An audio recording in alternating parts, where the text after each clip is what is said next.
রাজনৈতিক সমস্যা সমাধানে রাজপথ ছেড়ে সংসদে আসার আহ্বান বিএনপির। আওয়ামী লীগ রাজনীতি করার সুযোগ পাবে না মন্তব্য জামায়াতের। অপরাধে অনুশোচনা না থাকা নেতাদের পুনর্বাসন অসম্ভব বললেন স্বরাষ্ট্রমন্ত্রী। হাসিনাকে ফিরিয়ে আইনের মুখোমুখি করার ঘোষণা। রাজধানীতে ফের বাড়তি কাঁচা মরিচের দাম। মাছ, মাংস, ডিম, মুরগিতেও মিলছে না স্বস্তি। বাজার তদারকি চান ভোক্তারা। এবং গাজায় প্রকাশ্যে ইসরায়েলি বর্বরতা। 2 বছর পর ধ্বংসস্তূপে মিলল 40 শিশুসহ 112 মরদেহ। মানবাধিকারের চরম লঙ্ঘন বলছে আন্তর্জাতিক বিশ্ব।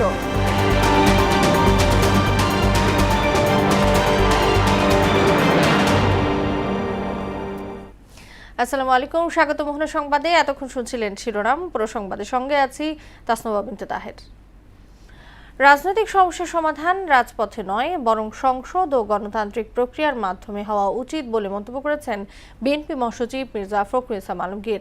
সমালোচনা করার পাশাপাশি সরকারকে কাজ করার জন্য পর্যাপ্ত সময় দেওয়ার আহ্বান জানান তিনি। আর গণতন্ত্রের বিকাশে স্বাধীন সাংবাদিকতার কোনো বিকল্প নেই বলে মন্তব্য করেছেন তথ্যমন্ত্রী জহিরুদ্দিন স্বপন। সকালে রাজধানীর একটি হোটেলে টেলিভিশন এডিটর কাউন্সিল আয়োজিত এক অনুষ্ঠানে এসব কথা বলেন তারা। ইমদাদুল হক খানের প্রতিবেদন। সকালে রাজধানীর একটি হোটেলে টেকসই গণতন্ত্রে গণমাধ্যমের ভূমিকা শীর্ষক এক সেমিনারের আয়োজন করে টেলিভিশন এডিটর কাউন্সিল। এ সময় মূল প্রবন্ধ পাঠ করেন ইন্ডিপেন্ডেন্ট টেলিভিশনের প্রধান বার্তা সম্পাদক মোস্তফা আকমল। গণমাধ্যম সরকারের প্রতিপক্ষ নয়, আবার সরকারের মুখপাত্রও নয়। গণমাধ্যমের একমাত্র পক্ষ উচিত জনস্বার্থ। অনুষ্ঠানে অবাধ তথ্যের স্বাধীনতা, চাকরির স্বাধীনতা সহ বিভিন্ন দাবি তুলে ধরেন মোহনা টেলিভিশনের বার্তা প্রধান রাশেদুল হক। অবাধ তথ্য যাতে পাইতে পারি এবং প্রচার করতে পারি সেই স্বাধীনতা, আরেকটা হলো আমাদের কর্মের স্বাধীনতা। সাংবাদিকতা পেশাকে বিশেষ মর্যাদা ও সুরক্ষা দেওয়ার প্রয়োজনীয়তার কথা তুলে ধরে তথ্যমন্ত্রী বলেন, মিডিয়া খাতকে নিয়ন্ত্রণ নয়, কার্যকর নিয়ন্ত্রণ কাঠামোর আওতায় আনতে হবে। একটা বেসরকারি খাতের অর্থনীতি যদি আপনার গতিশীল না থাকে, তাহলে বিজ্ঞাপনদাতা কোথায় পাবে? বিজ্ঞাপন আসবে কোথেকে? মালিক পক্ষ এখানে কেন ইনভেস্ট করবে? ডিজিটাল প্ল্যাটফর্ম, সামাজিক যোগাযোগ মাধ্যম ও কৃত্রিম বুদ্ধিমত্তা সংবাদ মাধ্যমের জন্য নতুন চ্যালেঞ্জ তৈরি করছে বলে উল্লেখ করেন তিনি। ডিজিটাল প্ল্যাটফর্মের জগতে আরো এই ঝুঁকিটা বেড়ে গিয়েছে।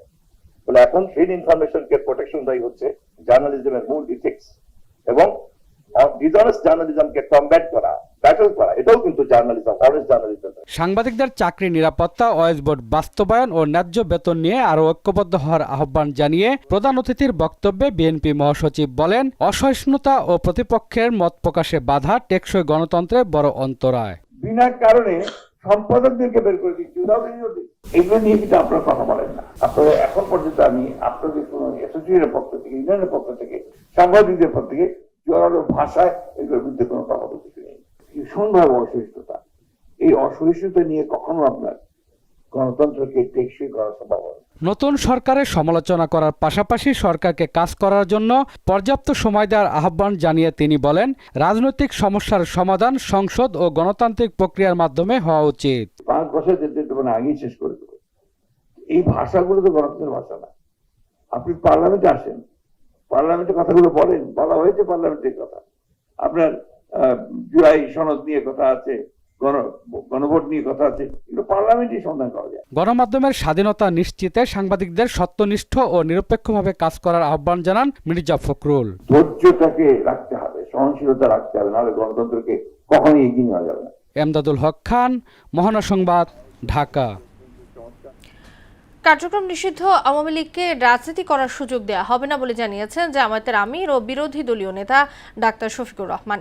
শুক্রবার বাগেরহাট সার্কিট হাউসে সাংবাদিকদের সঙ্গে মতবিনিময় সভায় তিনি কথা বলেন। জানান, আওয়ামী লীগ দেশে সন্ত্রাসের রাজত্ব কায়েম করেছিল।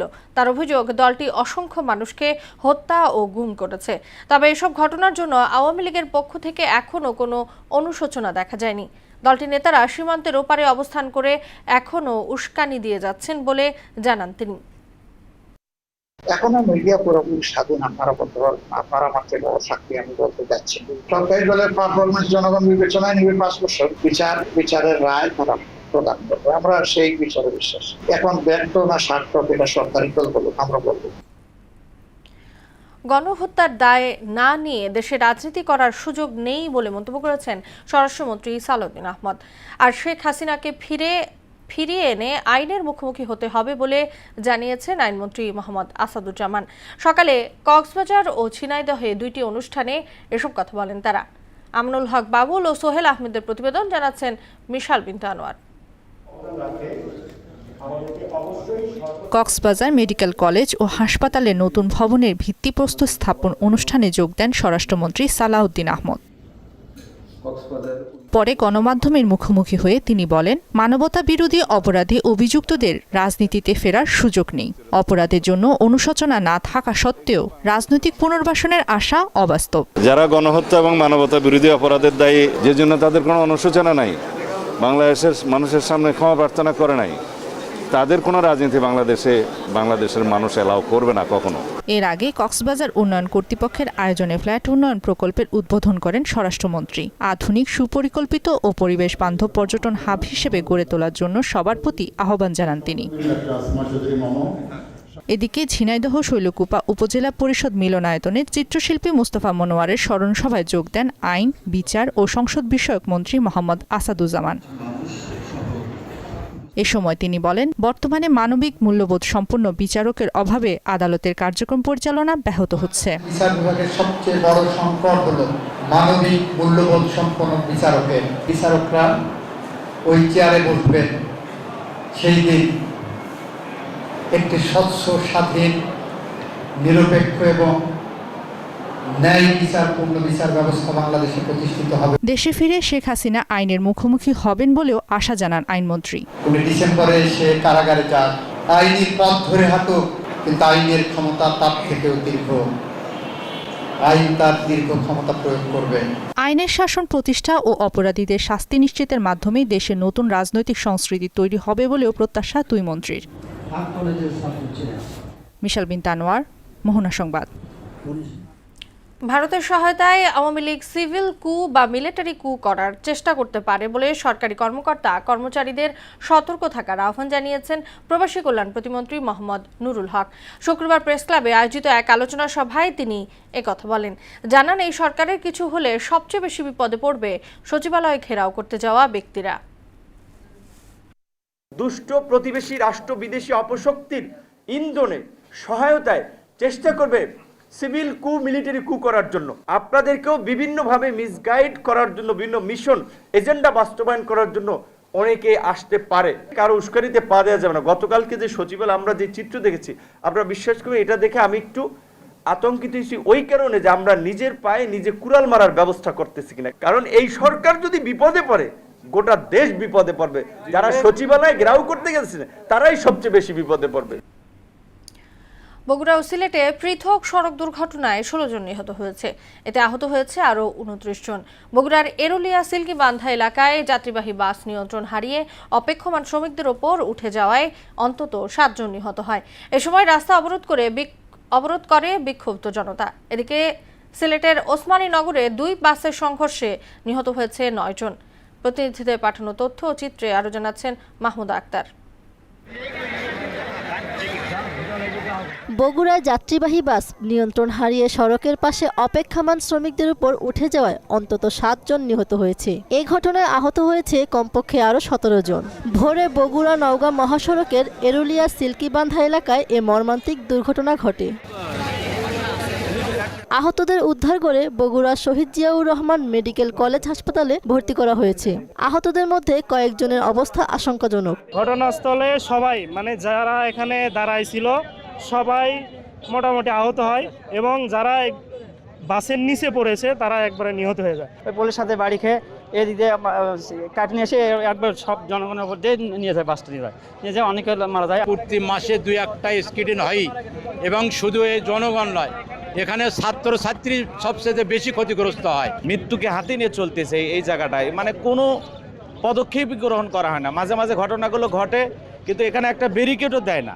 গাড়িটি নিয়ন্ত্রণ হারিয়ে সড়কের পাশে থাকা শ্রমিকদের চাপা দেয় বলে জানায় পুলিশ। প্রতিনিয়ত এখানে একটা হাট বসে, কামলার একটা হাট বসে, আজকেও সেই হাটটা বসেছিল। তো সেই গাড়িটা যেভাবে হোক, নিয়ন্ত্রণ হারিয়ে হোক, যেভাবে হোক, গাড়িটা ওদের উপর তুলে গেছে। জায়গাতেই ডেট হয়েছে 3 জন, তারপরে হচ্ছে আরও 3 জন মেডিকেলে হয়েছে, আরও আহত হয়েছে প্রায় 10-15 জন মতো। অন্যদিকে সিলেট ওসমানীনগরে 2 বাসের মুখোমুখি সংঘর্ষে 8 জন নিহত হয়েছে। এ সময় আহত হয়েছে 12 জন। আহতদের উদ্ধার করে হাসপাতালে পাঠানো হয়েছে। তবে তাৎক্ষণিকভাবে নিহত ও আহতদের পরিচয় জানা যায়নি। যাদেরকে বের করছি তাদের গ্যারান্টি বলতে পারবো না যে তাদের অবস্থা খুবই জটিল। হঠাৎ করে বিকট শব্দ শুনতে পাই, আমার বন্ধু আমাদের সাথে চাওয়ার পরে মারা গেছে। আমার যে বন্ধু আমার আগে সাথে সে মারা গেছে। নিহতরা সবাই ইউনিক পরিবহনের যাত্রী বলে জানায় পুলিশ। দুর্ঘটনার কারণ অনুসন্ধানে কাজ করছে সংশ্লিষ্ট কর্তৃপক্ষ। মাহমুদা আক্তার, মোহনা সংবাদ। রাজধানী সহ সারা দেশে গ্যাস সংকটে দিশেহারা মানুষ। সবচেয়ে বেশি প্রভাব পড়েছে সিএনজি ফিলিং স্টেশনগুলোতে। ঘন্টার পর ঘন্টা লাইনে দাঁড়িয়েও গ্যাস পাচ্ছেন না চালকেরা। গ্যাসের ঘাটতির কারণে সিএনজি চালিত যানবাহন চালকদের প্রতিদিনের আয় কমায় দুশ্চিন্তায় পড়েছেন তারা। বাসাবাড়িতে দিনের পর দিন জ্বলছে না রান্নার চুলা। এতে চরম ভোগান্তিতে পড়েছেন সাধারণ মানুষ ও শ্রমজীবীরা। এদিকে শিল্প কারখানায় গ্যাসের অভাবে উৎপাদন কমে যাওয়ায় আর্থিক ক্ষতির মুখে খাত সংশ্লিষ্টরা।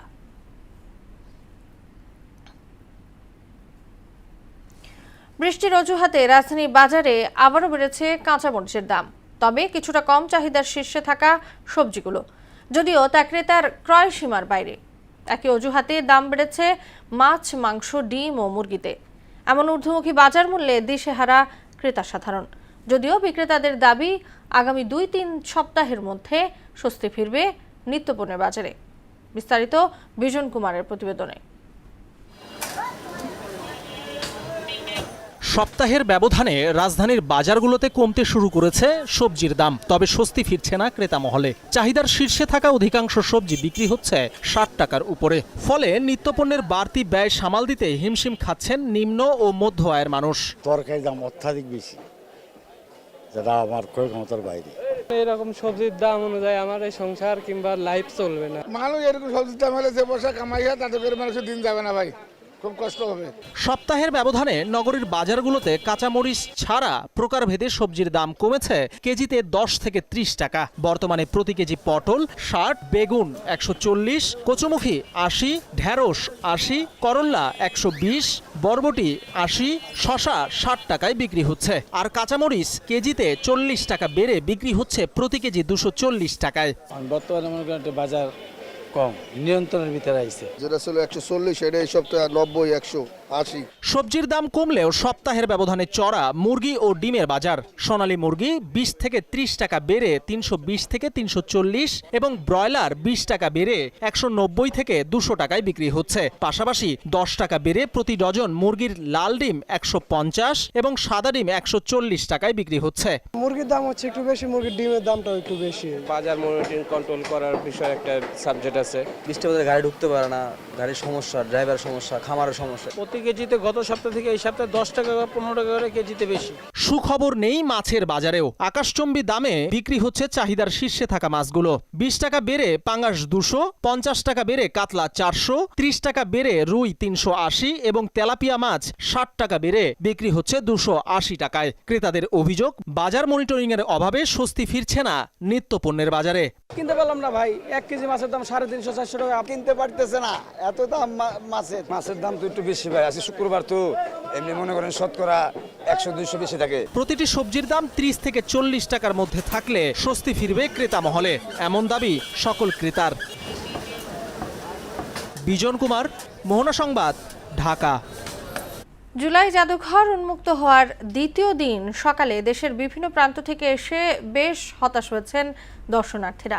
এ সময় তারা ক্ষোভ জানিয়ে বলেন, শুক্রবার ছুটির দিনেও যদি সকালে জাদুঘর খোলা না থাকে তাহলে কর্মব্যস্ত মানুষ ভোগান্তিতে পড়বে। আবেগঘন এই জাদুঘর দেখতে প্রতিদিন আরও বেশি দর্শনার্থীর সংখ্যা বাড়ানোর কথা বলেন এসব মানুষ। আর অনলাইনে টিকিট কালোবাজারি হচ্ছে কিনা তা খতিয়ে দেখার আহ্বানও জানান তারা। আরও জানাচ্ছেন উষা ফেরদৌস।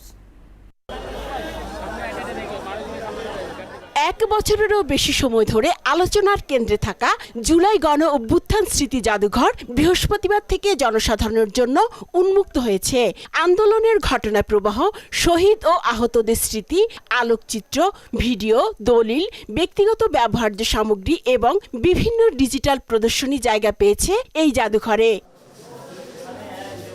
প্রথম দিনের 900টি টিকিট বুধবার বিকেল 4টার মধ্যেই শেষ হয়ে যায়। তাই তো ছুটির দিনের অপেক্ষায় ছিলেন হাজারো মানুষ। কিন্তু শুক্রবার সকালে এসে দেখলেন দুপুর 3টার আগে খুলছে না জাদুঘর। আমরা তো 11টার উদ্দেশ্যে আসছি, এখন আইসে দেখি 3টায়। টিভিতে একটা অ্যাড দেওয়া উচিত ছিল যে শুক্রবার দিন আমরা 3টা থেকে শুরু করব। শুক্রবারের দিন সবাই উন্মুক্ত ছিল, সবাই যার কাজকর্ম ছিল সেটা কম, তারা আইসে দেখার জন্য। মানুষ অফ ডেতে ছাড়া তো আর ঘোরার সময় পায় না, তাহলে অফ ডেতে কেন সকালটা বন্ধ করে দেবে, বরং অফ ডেতে আরও শিফটটা বাড়ায় দেওয়ার দরকার। অনেক কষ্ট করে অনেক দূর থেকে জার্নি করে আসছি, কিন্তু এসে দেখলাম যে জাদুঘর শুক্রবারের দিন বিকাল 3টায় খুলবে। এটা আমাদের জন্য অনেক কষ্টকর, আবার তো আমাদের জার্নি করে দেশে যেতে হবে। গণ অভ্যুত্থানের জীবন্ত সাক্ষী জুলাই স্মৃতি জাদুঘর মানুষের আবেগ আর আকাঙ্ক্ষার প্রতীক। তাই তো ছুটে আসেন দেশের বিভিন্ন প্রান্ত থেকে। এটা একটা আবেগের জায়গা। এখানে দেখা যাচ্ছে যে আপনার অনলাইনে টিকিটগুলো এখন শেষ। ওটা কি কালোবাজারি হচ্ছে নাকি এটা যদি খতিয়ে দেখে। 5 আগস্টের দিনে আল্লাহ এখানে ঢোকাইছিল আমাদেরকে, কিন্তু এখন আবার সেই আকাঙ্ক্ষা যে কি করছে ভিতরে যাওয়ার ইচ্ছা। জাদুঘরের মূল ভবনে যেতে প্রতিদিন 3টি সময়সীমা রাখা হয়েছে। প্রতিটি স্লটে সর্বোচ্চ 300 জন করে দর্শনার্থী প্রবেশ করতে পারবেন। উষা ফেরদৌস, মোহনা সংবাদ, ঢাকা। দেশের বিভিন্ন অঞ্চলে আজও বৃষ্টি ও বজ্রসহ বৃষ্টি হতে পারে বলে জানিয়েছে আবহাওয়া অধিদপ্তর। একই সঙ্গে দেশের কোথাও কোথাও মাঝারি ধরনের ভারী থেকে অতি ভারী বর্ষণেরও আশঙ্কা রয়েছে। সকালে ব্রিফিংয়ে এ তথ্য জানান আবহাওয়াবিদ আবুল কামাল মল্লিক। জানান, মৌসুমী বায়ুর অক্ষের একটি বর্ধিতাংশ ভারতের রাজস্থান থেকে বাংলাদেশের মধ্যাঞ্চল হয়ে আসাম পর্যন্ত বিস্তৃত রয়েছে। এর আরেকটি অংশ উত্তর বঙ্গোপসাগর পর্যন্ত বিস্তৃত। বর্তমানে বাংলাদেশের ওপর মৌসুমী বায়ু সক্রিয় থাকায় বৃষ্টিপাতের অনুকূল পরিবেশ বিরাজ করছে। হলো মৌসুমী বায়ুর সক্রিয়তা। বঙ্গোপসাগর থেকে যে বাতাস প্রবাহিত হয় বাংলাদেশের দিকে, দক্ষিণ পূর্ব দিক থেকে বাংলাদেশের অভ্যন্তরভাগ হয়ে যে বরাবর মেঘমালা ধাবিত হয় সেই বরাবর থেমে থেমে বৃষ্টিপাত অব্যাহত থাকে। তা আবহাওয়া ও জলবায়ুগত দিক থেকে আমরা বর্ষাকাল বলে থাকি জুন, জুলাই, আগস্ট এবং সেপ্টেম্বর মাসকে। এবং এইসব বর্ষাকালের সাধারণ বৈশিষ্ট্যই হলো যে দিনে একবার বা দুইবার বৃষ্টি হয়। নারায়ণগঞ্জ সদরে একটি বাসায় গ্যাস লিকেজ থেকে বিস্ফোরণে স্বামী, স্ত্রী ও সন্তান দগ্ধ হয়েছেন। শুক্রবার ভোরে বন্দর উপজেলায় মুসাপুর ইউনিয়নের চাপাতলি ইটেরপুল এলাকায় এ ঘটনা ঘটে। স্থানীয়রা জানায়, বাড়ির গ্যাসের লাইনের লিকেজ থেকে ভাড়াটে রাজমিস্ত্রি মাইদুলের ঘরে গ্যাস ছড়িয়ে পড়ে। ভোরে মাইদুল লাইটার দিয়ে সিগারেটে আগুন ধরালে বিকট শব্দে বিস্ফোরণে পুরো ঘরে আগুন ছড়িয়ে পড়ে। তাদের জাতীয় বার্ন ও প্লাস্টিক সার্জারি ইনস্টিটিউটে ভর্তি করা হয়। জুলাই গণঅভ্যুত্থানের শহীদদের স্মরণ, গুম ও বিচার বহির্ভূত হত্যাকাণ্ডের শিকার ব্যক্তিদের প্রতি শ্রদ্ধা নিবেদন এবং মানবিক মূল্যবোধ, ঐক্য ও গণতান্ত্রিক চেতনার বার্তা সমাজের সর্বস্তরে ছড়িয়ে দেওয়ার লক্ষ্যে মায়ের ডাকের উদ্যোগে অনুষ্ঠিত হয়েছে জুলাই ম্যারাথন 2026। এলাকা থেকে শুরু হওয়া ম্যারাথনে বিভিন্ন শ্রেণী পেশার 2 শতাধিক মানুষ স্বতঃস্ফূর্তভাবে অংশগ্রহণ করেন। উপস্থিত ছিলেন মায়ের ডাকের সমন্বয়ক ও সংরক্ষিত নারী সংসদ সদস্য ইঞ্জিনিয়ার সানজিদা ইসলাম তুলি। তিনি বলেন, জুলাই আত্মত্যাগ ও সংগ্রামের ইতিহাস ভবিষ্যৎ প্রজন্মের কাছে পৌঁছে দেওয়া এবং মানবাধিকার, ন্যায় বিচার প্রতিষ্ঠার প্রত্যয়ে এই ধরনের উদ্যোগ অব্যাহত থাকবে। শেষ করব মোহনা সংবাদ, যাবার আগে শিরোনামগুলো জানিয়ে দিচ্ছি আরো একবার।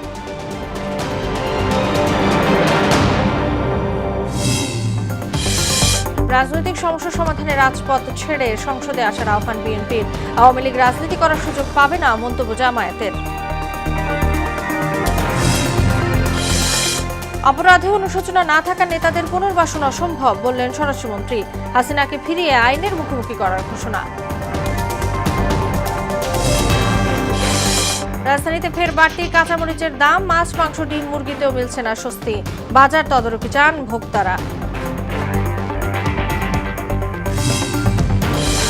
এবং গাজায় প্রকাশ্যে ইসরায়েলি বর্বরতা, 2 বছর পর ধ্বংসস্তূপে মিলল 40 শিশুসহ 112 মরদেহ। মানবাধিকার চরম লঙ্ঘন বলছে আন্তর্জাতিক বিশ্ব। এই ছিল মোহনা সংবাদে। পরবর্তী সংবাদ রাত 9টায়, এর আগে সন্ধ্যা 7টায় দেখবেন সংবাদ এক নজরে। মোহনার সবশেষ খবর জানতে ভিজিট করুন www.mohana.tv। সংবাদ দেখতে পারেন ফেসবুক ও ইউটিউবেও। এতক্ষণ সঙ্গে থাকার জন্য ধন্যবাদ সবাইকে।